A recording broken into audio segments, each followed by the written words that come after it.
He's going to be at the Improv, 1 show tonight, 2 shows tomorrow, 2 on Saturday. Yes, sir. So go get your tickets while he's here. And now he's got that Old Spice money. Got that spice money. Yeah, get that spice. Yeah. Comedian Deon Cole's here. How you doing, Deon? Hey, fellas. What's going on, man? Y'all good? I'm so happy you're the Old Spice guy now. I know, it's crazy, It's right? huge, though. Yeah, it's a big deal. And they got him all. Like, did you see the article about you in like American Business Weekly where they dissect why you were chosen?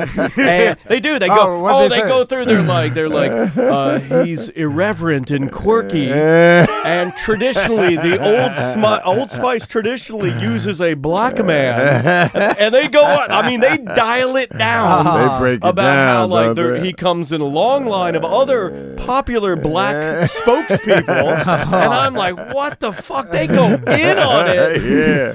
And it's a deal. It's a whole thing. And they broke it all down, and they're like, and then they listed each commercial he's in and the run time, and they're like, this one's skewed like an 8.5. This is like a 7.6. It's in a business journal because they're like, Old Spice hit a home run when they got the Deon Cole. They hit a home run. Right? Is that weird for you though, man? Like, it's a whole nother world for me. Yeah. Like I haven't. It's a global thing too. Yes, I'm like I am the global ambassador for it. So yeah, it's that the title alone is crazy, I mean, at Old Spice, that's an old brand. I did my research on Old Spice too because I didn't want you to come in here and I wouldn't know my spices. I was like, I know my spices. It started as a lady's fragrance. Yes, it did. And then through the year, and it was old, and then it like kind of made its way, and then a couple of years ago, Procter & Gamble scooped it up, and that's when you started seeing the body washes, and it exploded. I am an Old Spice man myself. There it is. I was kind of pissed when they retired Matterhorn. I was a Matterhorn man. I'm curious. They got rid of it. Now I use Citron. I'm serious. Deon, I heard you in interviews talk about how you never get the audition. Like you audition for tons of things. Oh yeah. You don't end up getting them. You're like, I go in there expecting not to get it because that's I've done it so much. But is this one? Did you audition for? Did they come after you? No, they I think they were talking to like 3 different people, and they just came and we talked and we had a conversation, and then next thing I know, they was like, hey, congratulations, we'll see you in Portugal. Really? That's how it happens. So see you in Portugal. You'll be staying with Mr. Spice. What the fuck? Yeah. What is happening? I was like, what? I even read in another article because I got so into Old Spice this morning, and then I read in one article that it was between, like you said, there's like 3 guys, and then you got on a call. And then you just made them laugh, and they're like, "He's it." Yeah, that was it. That's how you do it. It was a bunch of people from Old Spice, and they were all on this conference call, and I came in and on the conference call, and I couldn't hear them. My signal was messed up, and I simply said, "This is the worst threesome I ever had in my life." And they laughed. And they was like, "That's it." Okay. Like, who says that? So in effect, you could have fucked the whole thing up, right? Yeah. Hey, you got to just go for it. I love that. No, Tom and I've been. I'd like to get your opinion on this because Tom and I've been talking about this with the way that the country is, with the way that the world is now, with the way that everybody's, all super sensitive and stuff like that. We get in each other. Like, I get in my own head and I start thinking like, man, I can't fucking say that. I can't do this. I can't do that. Yeah. But in that moment, you were really just being Deon Cole. I was just, man. And it worked to you. Like, and they're like, that's the fucking guy we want. We're convinced, absolutely. Like, not caring. Like, not just giving a fuck is like the key. It's the key. Yeah, like you only can be you, man, and that's it. But we do live in a very hypersensitive time right now where even if you are you would lose out on so much more being you nowadays. Like, you have to be you, but you have to find a balance. You have to solidify yourself to be you and be able to handle business, and then they accept you. But if you can't, if you don't solidify who you are, then they're gonna try to box you in to be something that you're not. You know what I'm saying? Yeah. Like Cardi B, Pepsi. They're not trying to change her. She is who she is, and that's it. And that's how it should be. Tiffany Haddish with what's that thing that she, man, I can't even think. Dad, what does Tiffany Haddish on? Anyway, Sherette, why aren't you helping, man? well, her and her brand, like they didn't try to change her at all. You know, Groupon. That's right. With Groupon. They didn't try to change her. She is who she is. So I think the more these brands start looking at people for who they are, regular people, and not trying to change them, they'll have success and not water them down and not make them corny and all of that. Sure. Just let them be who they are and take a chance on that, you know? And the commercials are funny, like the Men Have Skin too, all of that, like the way that it's done. They're obviously they got that Spice money. So they shoot it right. And is it something where now being a global ambassador for something that big, that popular, and sort of an icon brand, does it change how you approach other things in your career? Or you're just like, fuck it, I'm just going to be me. That's what they asked for. So this is. Yeah, that's a lot of people run away from who they are, and they don't even realize that that's what makes them unique.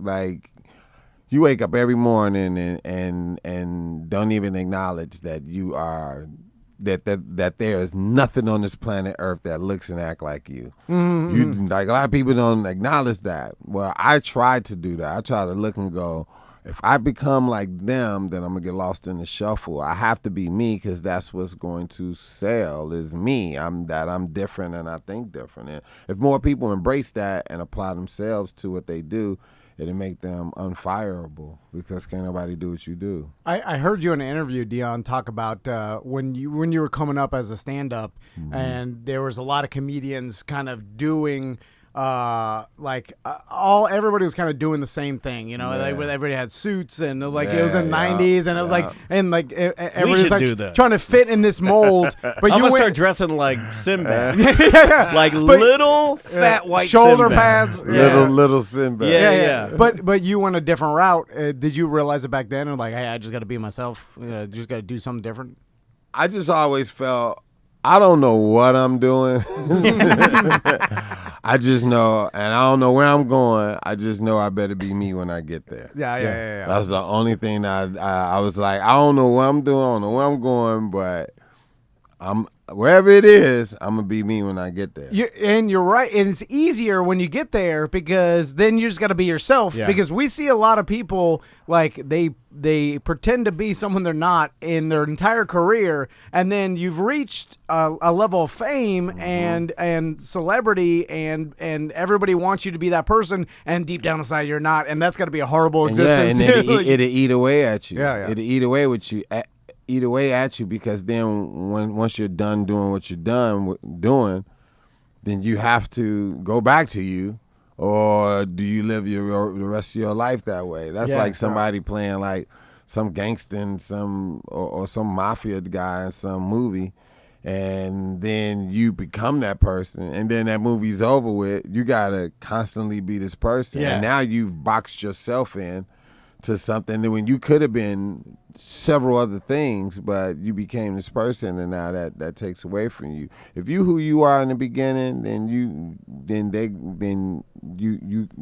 they'll accept you more like that.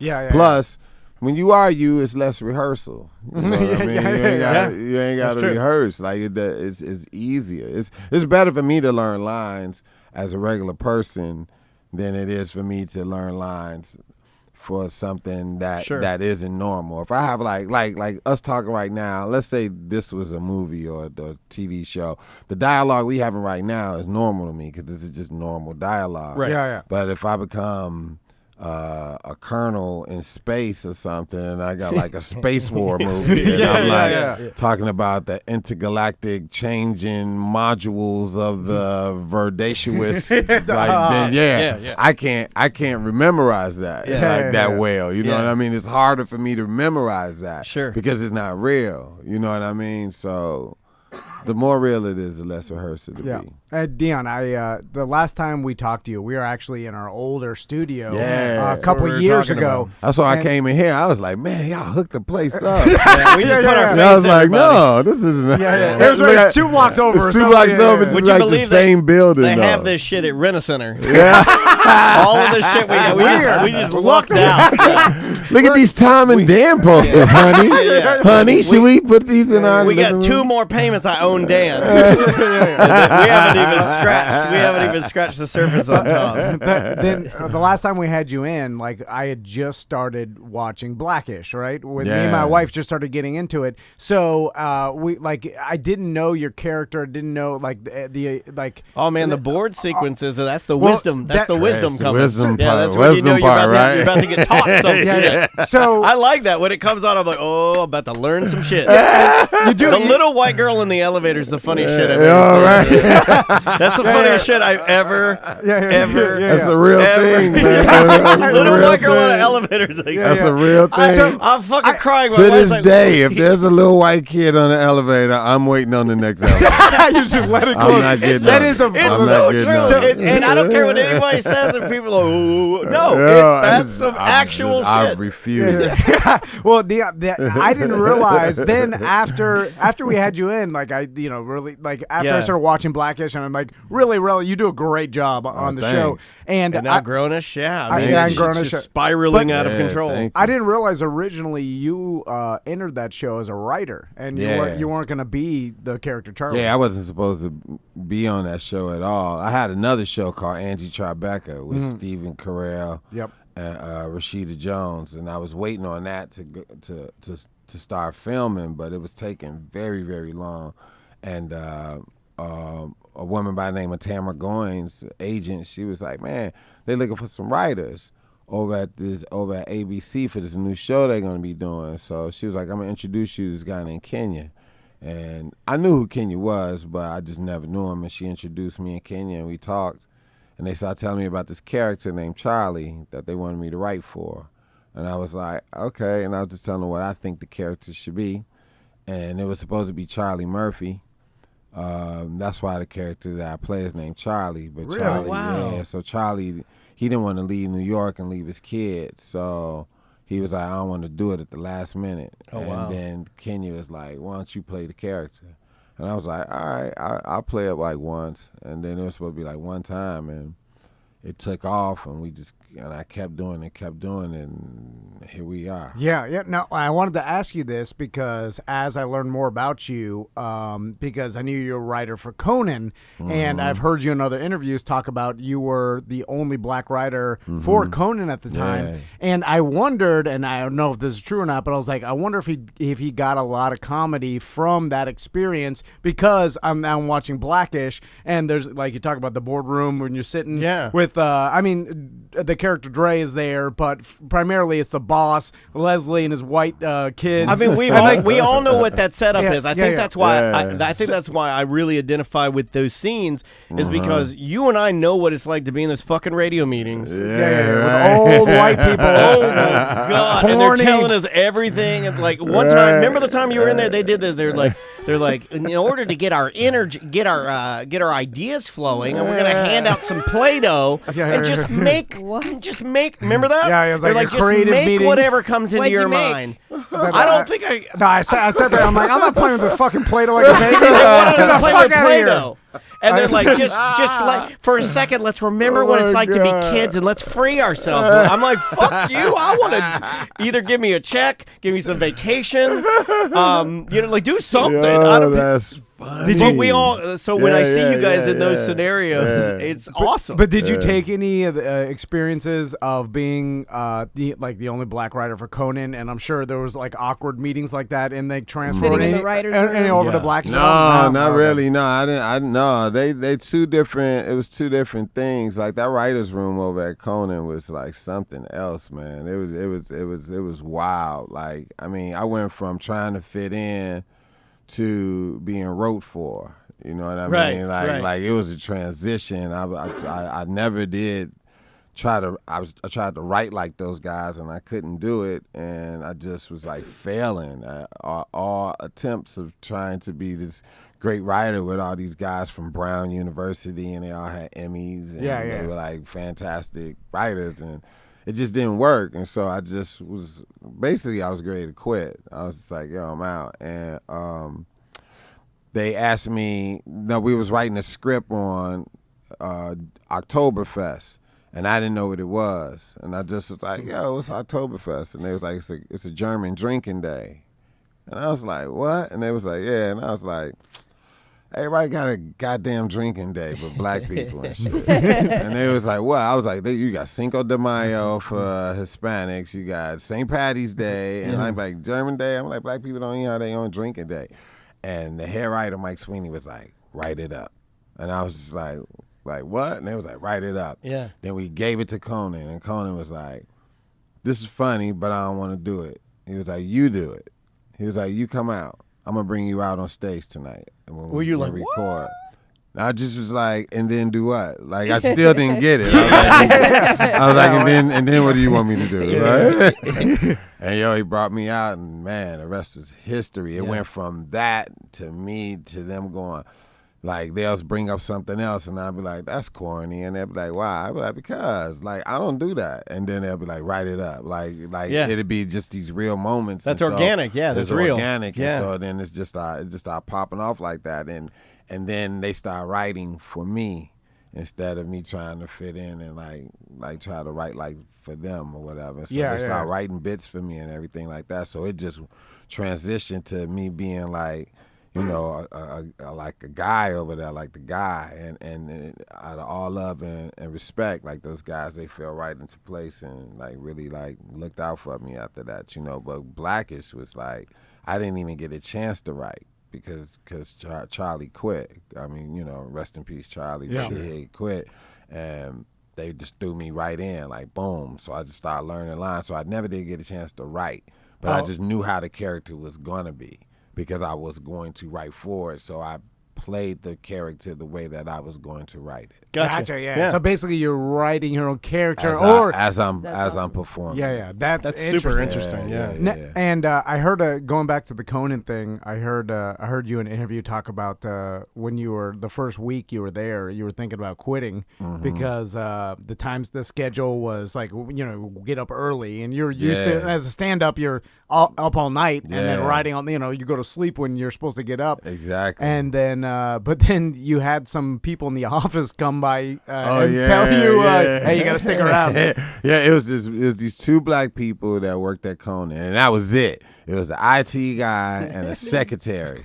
And I got my office, and I was sitting there, and I was like, yeah, I'm going to quit at the end of this week. I was like, I can't do this. Like, I can't just wake up every morning and feel horrible and not feel like I'm fitting in, and then like I don't, because I wasn't looking at the magnitude of it. Sure. And the secretary lady was like, she came in my office, she said, here's your business card, so is everything on there correct? I was like, yeah. She was like, okay, cool. And then she, like, when black people about to say some racist stuff, they look behind their shoulders. She was like, man, we so glad to have you in that writer's room. We need some black perspective in there. Don't let us down. And I was like, oh shit. I was like, bitch, don't you put that on me, bitch. Don't you? I'm leaving, bitch. Don't find you another motherfucker to do that for. I'm leaving. Like, she was like, with me. I know. I was like, I'm gone. And she was like, no, we need you. She was like, bye. She left. And I was like, no. I was like, nope. And then, like, later on that day, the IT guy came in there, and he was like, yeah, let me set up your password and your computer. And he was typing, and then I saw him do this. Oh, no. I was like, don't you do it, motherfucker. We need you in there. I'm like, no. He was like, they don't have no black people over there. You got to represent for us. And I was like, all right. Like, dang. And I stayed because of them. And next thing you know, I was nominated for an Emmy. Yeah, wow. Yeah. Have you ever seen those people again? Yeah, I see I always bow down to them.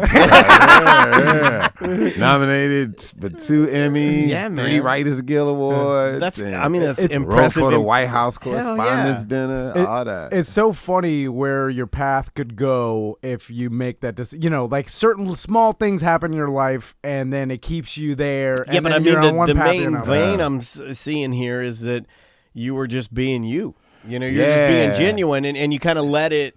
And one decision can change your life. Yeah. It's one decision in your mind that could change your life. I could have honestly still been like, yo, I'm out of here. Yeah. But I was just like, man, I didn't want to let them down. I was like, I'm going to stay maybe a couple more weeks. I was like, I'm going to stay about a month, and hopefully it'll work then. And then we got nominated for an Emmy, and it was like, what? And then like all these sketches started popping off, and everything started like popping off, and it was great. But my whole career has been like that. It's always been like, it's never been like I auditioned for something and I got it. To this day, I've never auditioned for something and got it. Wow. Ever. My whole career. It's always been off vibes. And that's how I kind of get down myself when I'm dealing with people, but it's like just off vibes and energy. And, you know, like with Conan, I didn't submit no package. He just came to me after I performed on the Tonight Show and was like, you know, 2 weeks later, he was like, man, can he come write for me? And that was it. Like, I never gave nothing. He asked me to come. Blackish. I went over there to write. I was not supposed to play that character. Sure. It just happened. Andy Tribeca, I auditioned to be this lieutenant, and Steve Carell didn't want me to be another black screaming lieutenant on the show. So he wrote me a character and wrote me as DJ Tanner. And like from Full House, like as a cop, that was my name, DJ Tanner, and so he just wrote me in the show. Like it's never That's been. That's a trippy show, man. And even Barbershop, the movie Barbershop. Yeah. A friend of mine named G Thang, this comedian dude named G Thang, he had this role, and he got into it with Cedric the Entertainer, and they took him out and they put me in the movie because I was the next one up. The next one, I missed it by, I don't know, by a hair of getting that part, and I never did. But when they took him out, they put me in. So anything I've ever had by audition, because I think when you audition, they have in mind a certain particular person that they want. Yeah. And then if you like different and original, they can't fathom you being in that part. So I never get it.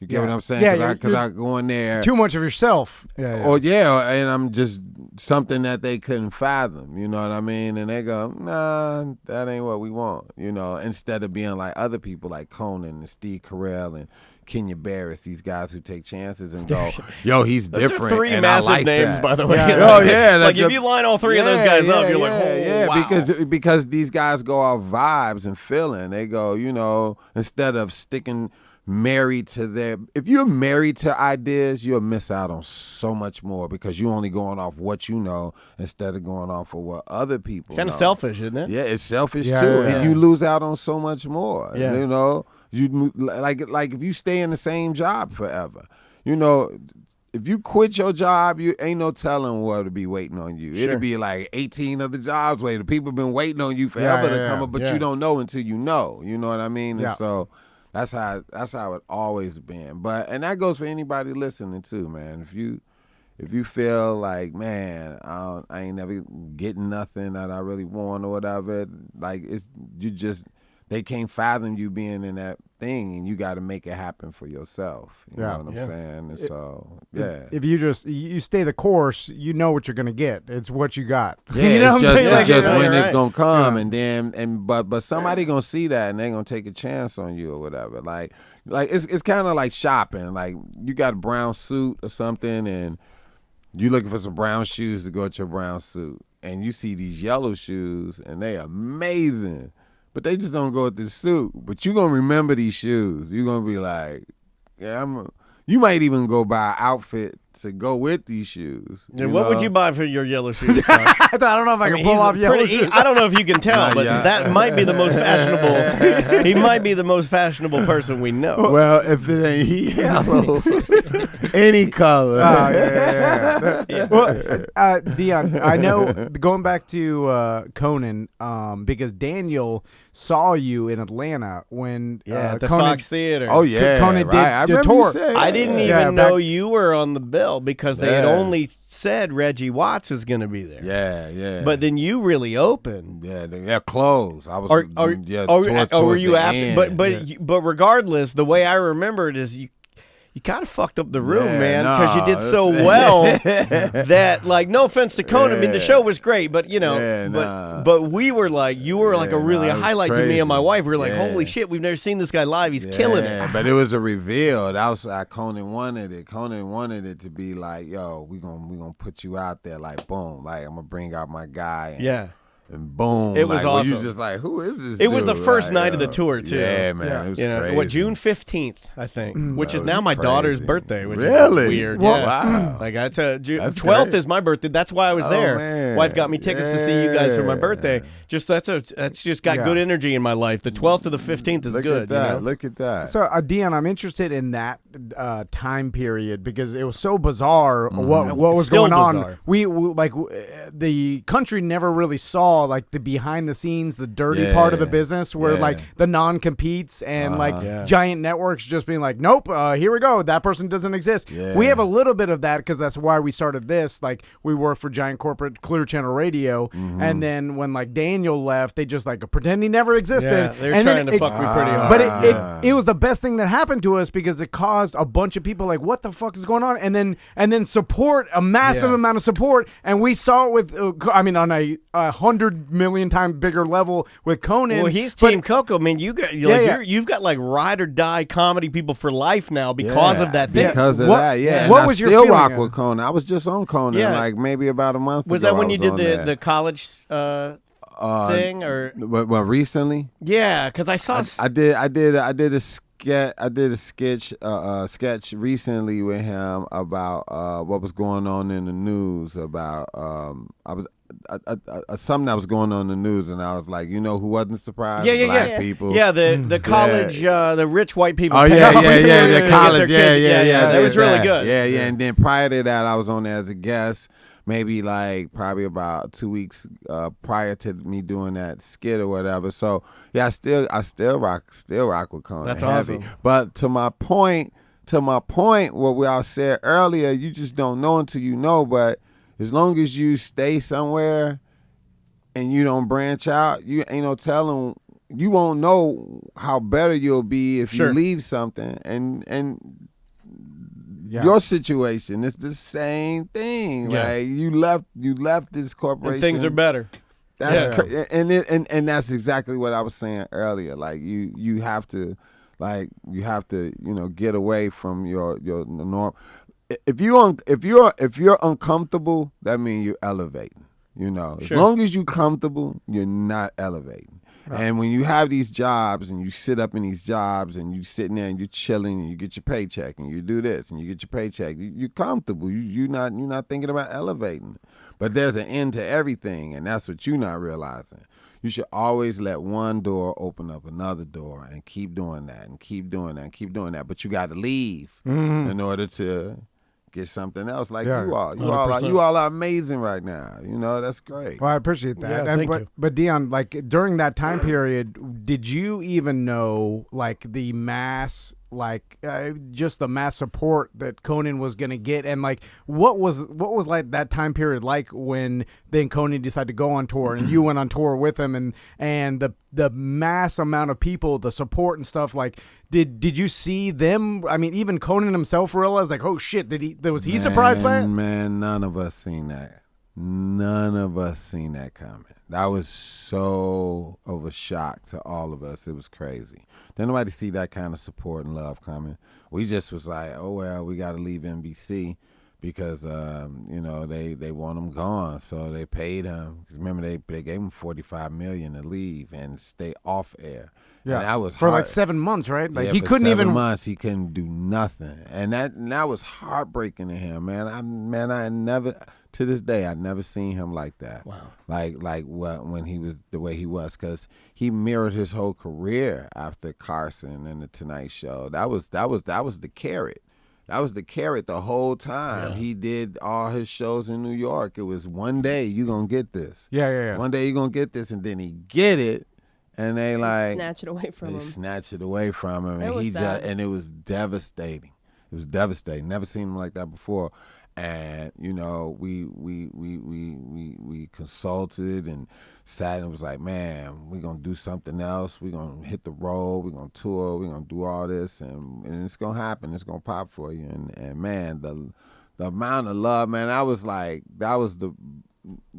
the most rock starish I've ever lived in my life. Like I've never lived like that ever since. Like the amount of even fame that and opening the night, fans. We would fly in the city, and we would land. We get escorted to a hotel. We get to the hotel. It's just like hundreds of people like screaming, Team Coco. Yeah. Oh, wow. They were like staking out the hotel. Oh, no, it was like that when I went. There were people on the street in front of the Fox Theater that opening night that weren't even going to the show. Screaming. Just signs and going crazy and trying to buy our tickets for double, triple. People were losing their minds. What's bizarre about that is Conan was just as famous like 6 months before that, and he could probably walk around New York City and be like, "Hey, Conan!" But then it took this for people to be like, "Whoa, well, fuck this network," and like we support Conan, and then we couldn't all get of a sudden a taxi out of the Fox Theater after the show. There were so many people lingering that we had to walk down like blocks to get the fuck out of it. Yeah, it was nuts. It was nuts. But back to again, if you really think about this, he left. Yeah, you're right. You see what I mean? Yeah, you had to be willing to walk away. This is going to be something you're going to constantly think about when I leave, yo. You're going to be like, fuck this, we quit this. Fuck you, Ritter. Fuck you, Tough. Fuck you, Dan. We got to start my own shit, man. Deon's like, no, you idiots. That's not what I meant. That's not what I meant. Don't break up, no. I like the idea of doing the opposite of what you're saying. I'm like, I have my own show now. Fuck it. I'm going back to work for iHeart. And I'm going to collect the paycheck. I'm going to be comfortable in my office. Kind of ironic we're doing that shit today. But so everybody just leaves. Leaves the door open. But that was it. Like, it's again, he left and became infamous. Yeah. Like it's you have to. You cannot hold on to things. You have to believe in yourself and trust yourself first, and believe your instincts and trust your instincts. A lot of people don't do that. They don't trust their instincts, and then you make a decision off of that. And 9 times out of 10, you're gonna come up way better than what you were. Yeah. Speaking of infamous, and I heard this on a show you were on recently, and I thought I'd never thought of this. I thought it was genius. But your theory about Jussie Smollett, you got me thinking, because can we talk about that? Is that like his? I'll let you tell it, but I mean his idea of thinking, because what do we all have in common? Like, what are we all chasing? You know, we want that dick and that pussy, right? That's what we want. And I honestly, what I heard, because your theory is that maybe he's trying to cover up. That was my theory. My theory was that, and I still believe that. I thought that he was trying to cover up a sexual act that he had, and because he had a live-in boyfriend, and that guy was out of town. Yeah, and so I think he had some wild sex, and he probably has something that was choking him or something like that, and the only way he can cover that up was to have like a noose around his neck or something. Make up a reason. The reason it makes sense too, because he showed up to the police station with the noose around his neck. Who does that? Yeah, right. Like you see why this happened. You see why. You would at least take it off, put it in your pocket. That's a good theory. I never thought of that. No, I never thought of it either. It's so, you know why it's awesome? Is because it's so simple. It's very simple. Yes. He's a good-looking dude, and he's a good actor, whatever, and then he probably found some other good-looking dude that he likes, and he's gay, and he just wanted to fuck the dude, because that's what we all do. We and just then want to fuck your boyfriend's coming home, so then therefore you have to cover this up. Yes. And I've asked women, like, if you cheated on your guy and you woke up with another guy and you had drunk wild sex, and you woke up in the morning and you had a real big hickey on your neck. Yeah. And your guy's coming home that night, what are you gonna do? What would you do? I'd have to come up with I got in a fight, something. Like I'm punching the neck. Right? You'll punch yourself in the neck, right? You put a noose on her. But that makes, listen to her. That makes sense to her that she will punch herself in the neck. Because you freak out. But that makes sense. That's Smollett. That's the only thing that makes sense. It's so simple. It's perfect, man. You get what I'm saying? I think you're right. So therefore, why wouldn't a noose around your neck? Because what else would cause this mark around your neck? And one of those if it was a lesser racial, so actually it was a great idea what he did because that was the only thing that can cover it up pulled him this in, type right? of Pulled thing. everybody in. Right? Yeah. And it just got bigger than what it was supposed. The story got bigger than what it was supposed to do. Why? Because they was also trying to start a law in Congress that a lynching is just as harsh of a crime as a knife and a gun. So that was in the news. So it was bad timing for him to use that because that was something that was in Congress at the time. You figure, okay, some local police, some local media maybe get into it or whatever, and then it I blows can- up. I You're can like, oh totally shit! see Right, and it just and it's like, damn, I didn't know it was gonna go like I'm this. just trying to cover up my cheating. And I could be wrong, but I just thought Just a that. theory. I just thought that it's just was as valid as any other. I mean, out of Yeah. everything that I've heard, even what's considered now, quote, the truth, that makes more sense. And that's still very to simple this to day. me. Still to this day, I believe that. But at the end of the day, too, I also want to say this too, that the media, they make things way bigger than what it's supposed to be. Oh, yeah. They glorify things and make it. And at the end of the day, he's a black man. He's an actor who all he did at the end of the day was lie. They hit him with 16 felony counts, which I thought was ridiculous, but everybody was like, get him. Yeah. But at the end of the day, if you really think about it, he lied. Yeah. He didn't hurt nobody. Yeah. He ain't kill nobody. Was nobody hurt? Just Nothing. wasted a bunch of money. I mean, He just should lied. get punished for the crime he just did. lied. Yeah. But look, guess who he lied on?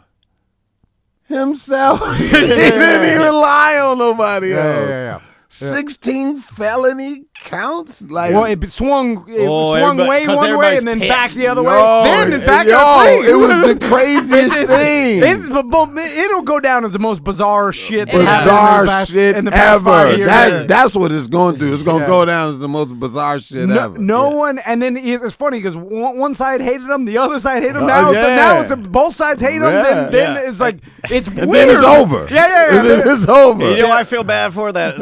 I feel bad for the police chief, the Chicago police chief. That reminds me of Family Matters. The dad Carl from Family. Winslow. He reminds me of Carl because he's sitting there and he's just mad. I just kept saying He's to a myself, mad motherfucker. He just Oh, wants yeah. you need to pay my department to give me my you money. know a black man mad when he start his shit with this. Listen. When he say the word listen. This motherfucker here. Like, that's the only thing he left off was this motherfucker. Right. And like, listen. Yeah.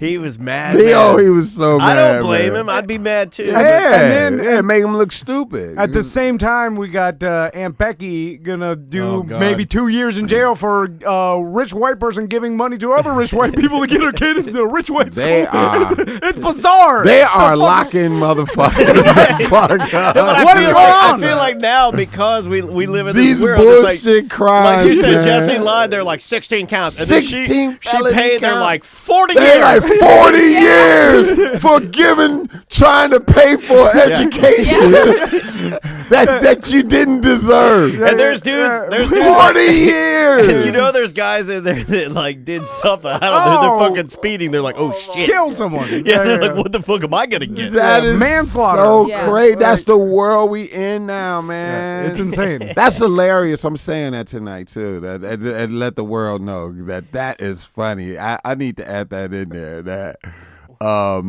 talking about all of this. This is funny because It's extremes now. It's like what? it's extreme. You're right. Like because like now we've still got the people like medical marijuana is in Orlando, in Florida now. Yeah. But there are guys that I know, even friends of mine, that have done time for marijuana. Oh, yeah. Like extreme, jail now. extreme Yeah, still time. in.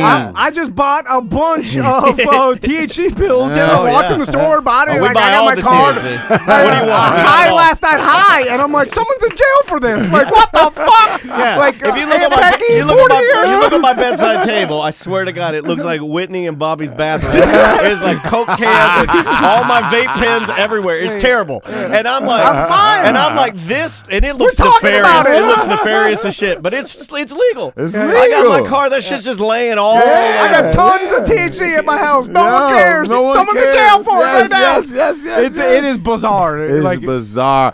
People are so timid right now, and all it is gonna get worse. Yeah, it's gonna get worse. It's gonna get to the point where if you say a certain word to people, they're gonna lock you up. I honestly believe it. Like they're gonna lock you up for dialogue. You won't. Now you're just ridiculed for saying certain things, and you'll lose your job and stuff like that.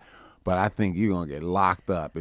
Freedom of speech is gone. I feel like we've lost the mistake card too. Like there's no, you can't really make a mistake now. Like people slip up and do something wrong, and which then their lives are ruined. I remember as a kid when my parents were teaching me, you make mistakes. Yeah, because you're a human being. But that's how you learn. You learn. I don't learn from all the great shit I do. I learn from me fucking up, and I go, oh, I don't want to do that again. I don't want to do that. I don't want to touch fire. I don't want to touch that shit again because it burned. I felt it. It don't feel right. You remember that shit. You know what I mean? And so you learn from mistakes. You don't learn from all the great shit you do. So now when you make a mistake, people in Twitter, in Instagram, whatever, so you make a mistake, you say one thing, you say a joke. You think it's a joke.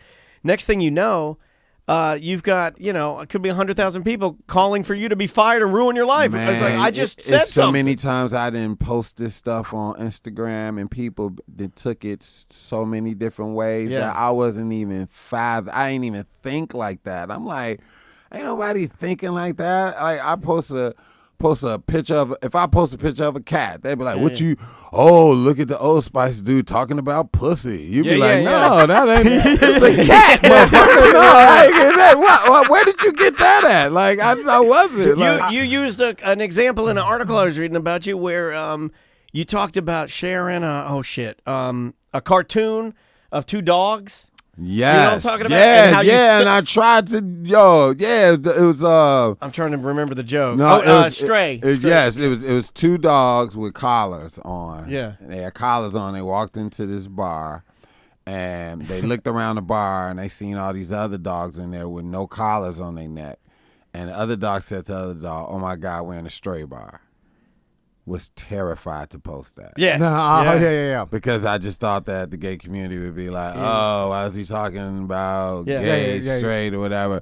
Terrified to post That's a pretty harmless joke, too. Also, like, you shouldn't, I agree with you, though. not I would only be is, scared to post it, too. You can't make a mistake in this, society now, but, you can't even make jokes. No, nothing's funny. Yeah. And that's why comedy is dying. But that's why everything is corny now. Yeah, this is how people write right now.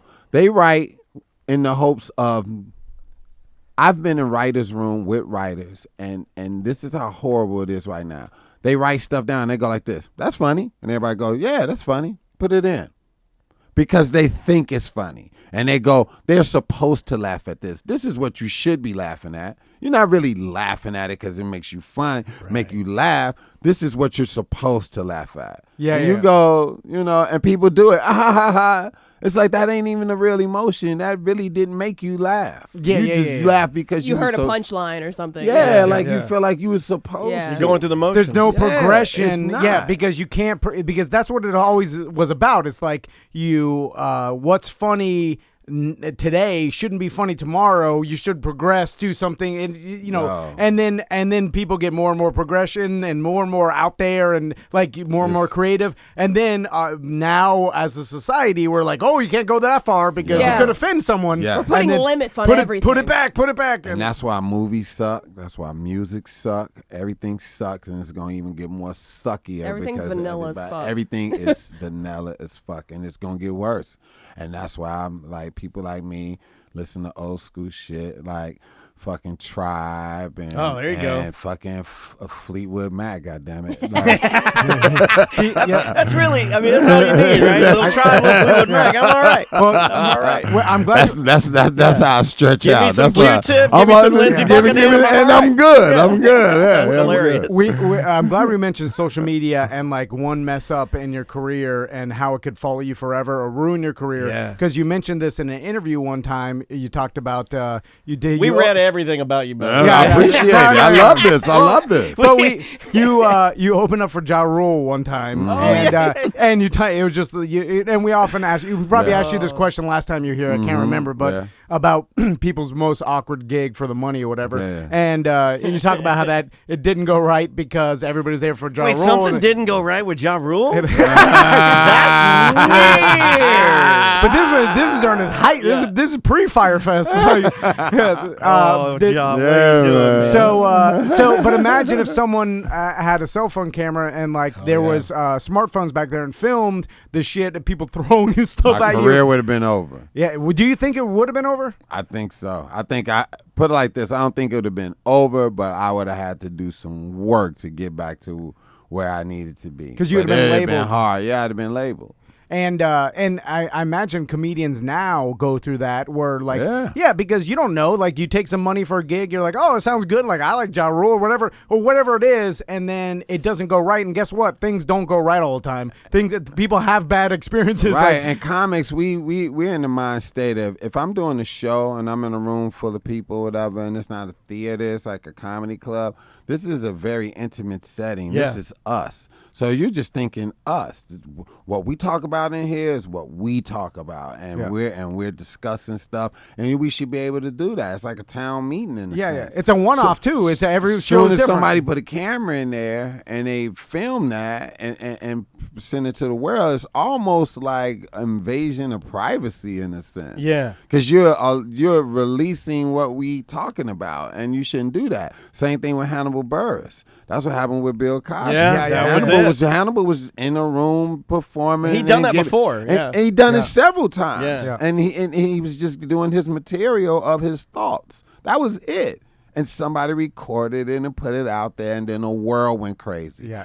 The world was not intended to be in that room at that time. That was for the people who paid, who wanted to hear that, and that's all that it was for. It wasn't for nobody else. Yeah. And so that's what I mean by invasion of privacy. It feels like that when people record your I've never set really thought about that. and bring it out there, because this is our time. This is us. You paid to come hear me talk, and I came to tell you what it was that we all wanted to agree on. That's the transaction. That's because the thing. we all are in one agreement. That's why you're paying to see me, and that's why I'm here, and that's what we here. So when you release what I'm saying to people who can't handle it, it's also out of the context. It's out of the context. hours. I've been talking to the same audience it's out of the room now. It's out of the room now. You're right. And I've been talking to the same audience for half an hour, and we have a context built. There's a relationship there. We got a bond. And right. You take, that totally makes sense to me. Yeah. You take a 20-second clip of what I said and then release it. Well, the whole world doesn't have the context of that the first half an hour. They don't have the context. Or something as simple as what you were saying earlier, like the vibe. Right, the vibe. Because you as a comedian, and and all the comedians we come in here, one of the things that I think people underestimate and don't know that you guys have to do that's very difficult is read your room. Yes. Know what's going on. Yes. And when you come in a room, then you adjust. Yeah. You know what I'm saying? Like you adjust to that room. You don't read your room? Take your shirt out. It's like, I don't you adjust to that room. So if I'm adjusting to this room, the stuff that I'm saying is for this room. I adjusted for us to talk about this. This is intended for the world. Yeah. This is for us. Yeah. You know what I mean? Yeah. Like if you're in the locker room with some guys, you ain't gonna talk the way you are if you in a beauty salon with a bunch of women. You know what I mean? It's gonna be you're gonna adjust to the situation. The way you are with your mama ain't the way you are with your wife. The way you are with your wife ain't the way you are with your kids. So it's just adjusting. Yeah, that's how humans interact. That's how humans interact. So that's how it is with a comedy club or theater or comedy room. This is us. You know what I mean? This is us. Yeah. Like if you had a concert, if you're going to see fucking George Clinton, goddamn it, these are people who like funk. We opened for George Clinton one time when we played in a goof rock band. I was just with George, he was maybe late. about he was 2 late months to the ago. show. No, really? Yeah. How's George he doing? He's great, man. He's great. I got a picture of him on my Instagram. Has he still got his hair? Or he cut cut it off. Right? Yeah, he cut it off. He's chilling, man. He's still funky. I still have a copy of Invasion of the Doo-Doo Chasers. Oh, yeah. I don't think that as a young white boy growing up in DeLand, Florida, I was supposed to have a copy of Invasion of the Doo-Doo Chasers. Have you seen his story on Mike Judd's I know the show. Yeah, Stories from the Road. I have it. Is it good? Yo, you got to I'll see check it out. the version of the funk version. All these funk stories. Oh my God, the amount of cocaine stories. Yeah. I imagine he's had You got to see George It's Clinton. amazing he's still alive. Boosie Collins, James Brown, all these. Mike Judd did animation of their rose stories. Oh if my you God. haven't seen it, it is. Where's that on? I never watched Showtime. Showtime. Oh, it's a Okay, Showtime I'll write thing, that yeah. down. Showtime. You got to watch it. It's so funny. And Mike Judge, man, he's been doing it for a very, very long time. And how he came up with these songs too, how he was coked out and how all of them, a lot of them was a mistake. Yeah. Right. Became hits. Yeah, too. Bootsy and Dennis Chambers were like my favorite growing Oh, up. I wanted to man. be Dennis Chambers. Oh, yeah? Which is impossible because I'm a white guy. But I was convinced. For one time, I was convinced that I'm going to play in a funk band one day. My poor mama was already looking at me like, oh, man, that boy doesn't know what he's talking about. Deon, I heard you tell a story. Speaking of stories, and you told this on an interview. I can't remember with who, but and I'm like, and I was like, I have to ask more about this because this sounds like a crazy story. And like, it was a small and the person interviewing didn't ask any more about it. I was like, I need to find out more. So you told a story about going to Katt Williams' surprise birthday party. Yeah. And Well, hold on, you had me at Katt Williams. Yeah, it's the most bizarre thing. Anything Katt is allowed. And Katt Williams, he's Katt Williams. And he gets a lot of, especially There's no other social category media, for him, yeah. And it's talking about being taken out of context because if you don't know him, he probably is like, Yeah. his behavior's crazy, right? Yeah. So tell me about his surprise birthday party because I have to ask you more questions about it. So he had this surprise birthday party. I was like, he hired me and a couple other writers to do some writing for him. The beautiful thing about Katt, though, Katt never used anything you wrote for him. But he'll hire you, but he won't use it. Like sometimes I think comedians, they just need you to spark something in them. They don't really need a writer per se. They just need somebody to, like bounce ideas off of or whatever. So I Sounding guess board, that's what he was doing. But we was at his house and they was like, I got there and they was like, yo, we gonna surprise Katt. Like he don't even know we all here. His assistant called like, yo, he don't even know we all here or whatever. I want y'all to come over because we're gonna surprise for his birthday. And everybody was like, okay, cool. I was like, no, this is not cool. I was like, if he comes in here high, he's gonna shoot this motherfucker. Hey, do you know Katt Williams? Like, it's not the best idea to jump out of the. You work for him. You're his assistant. Why don't you know these things? Yeah. He will shoot this motherfucker. I like the idea that the assistant say like, okay, now put on these black ski masks. Yeah. You're gonna jump out of the bushes. Like something. We're like, no. Right. No, I was like, yo, okay, well, if y'all want to do this, just let me know when he in the area so I can hide. I'll go behind the kitchen island. He showed up, and he didn't come in the house. He rode around the block like 3 times, and he called his sister, and he was like, who's having a party on the block? And she was like, I don't know. He's like, why was all these cars down the street? And he was like, because it wasn't even in front of his house. They was down the street. And he was like, because he would ride around his block. He's aware. He's already paranoid. He came back. Aware. No, Katt came back, and he came in, and I remember everybody was hiding and shit. I was behind the brick. the brick grill. It was a grill made of brick, and I was like, Yeah. this cool enough. This brick. Okay. I'll be right here. Yeah.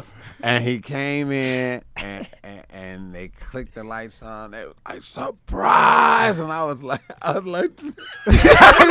Hiding. I was the only one like this. And he just looked, and he looked around, and he stared at everybody for a minute, and he walked by everybody and went to his room. And everybody was just standing there with streamers and shit. Oh, no. Didn't say anything. Just wasn't nothing. Everybody was just like. And then about an hour later, he came downstairs and he was like, "I'm so sorry, everybody. I'm so sorry. Thank y'all for coming." And we kicked it. No, It was just kicked it, and he just like had opened his gifts and we partied.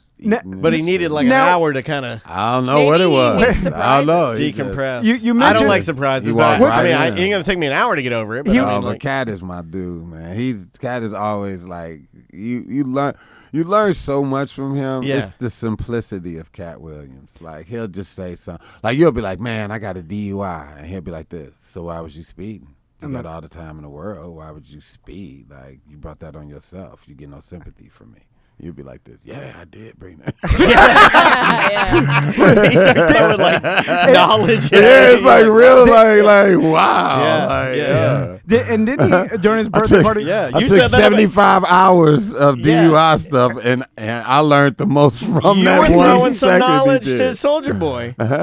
Who, me? Yeah, like a couple days ago. Oh yeah, on your yeah. Twitter, When I posted something. Yeah, because he, you he were didn't manage his blackness. He did not manage his blackness because it's like he's on probation and he had ammunition in his house. Yeah, No, why would you do that? Yeah. And you know you're on probation. That's like, not you smart. did not manage your blackness. Yeah, I always want. What do you think that is? That's Deon? just a bad. That's bad at life. It's your. bad. Is it Tom bad at has life? this. Tom has this thing that he's been, and we kind of live by it on the show. But just there are some people that are just bad at life. Like like super talented, great Yeah. geniuses, stuff like that, but just like normal day-to-day life, like just doing the Simple shit that things. keeps you out of jail or whatever it is, like just getting your paying- license renewed. Yeah. That's very simple. It's not hard. It's not hard. Right. Anybody that heard Oh, that I right got it. now, I'm bad at it. oh no, I know, Okay. but that's where it came from. Is that like, and we all have a little bit of it. There's always, but there are some people that you and I know that are just, I can't do anything. Just can't do nothing. But they're brilliant people. No, but that's all. But that's what they're here for. And that's why they have to surround themselves around people that can handle the day-to-day, because that's what they're here for. They're here for that. They're here for their brilliancy, and that's it. Like, they just can't handle nothing else. And you have to accept them for that. That my thing is, so I believe, and I don't know Soldier like that. I've met him a few times. Super cool kid. But I just think that his circle, he needs somebody of an elder status to be around him to tell him what to do. That's almost all of our friends that fuck up a lot. They just need somebody around to go, yo, dude, but like chill. Like, he needs somebody to say chill, and I don't think he has anybody telling him to chill. Yeah, and that's hard to find because like if you realize like It's hard to accept. Yeah, I need someone to run my life for me, like just the day-to-day and stuff, and do it and not cheat me or not screw me over. Wait a minute, are you saying this? But look, no, he can keep his own money and all that. You just you don't need nobody to look at your finances or nothing. You just need to listen. You have to accept what this person is telling you, and you have to believe them as far as their knowledge is concerned. And if you don't want to do that, then you're gonna keep running into these kind of problems that you having. But you have to have somebody around you to go, you need to chill, and that's it. Do you have anybody like that, or do you need anybody like that? I got several people like that constantly telling me to chill. And is it people I got you've my always wife. known? I got Sam. Yeah, you like do. my wife, and Yeah. and people to keep you grounded. Like, do you still hang out with the people you came up with or grew up with and stuff? It keeps you level, right? All my guys that I grew up with in Chicago, we all still best friends to this day. That's awesome. We all still hang out to this day. Anytime I'm in Chicago, we hang.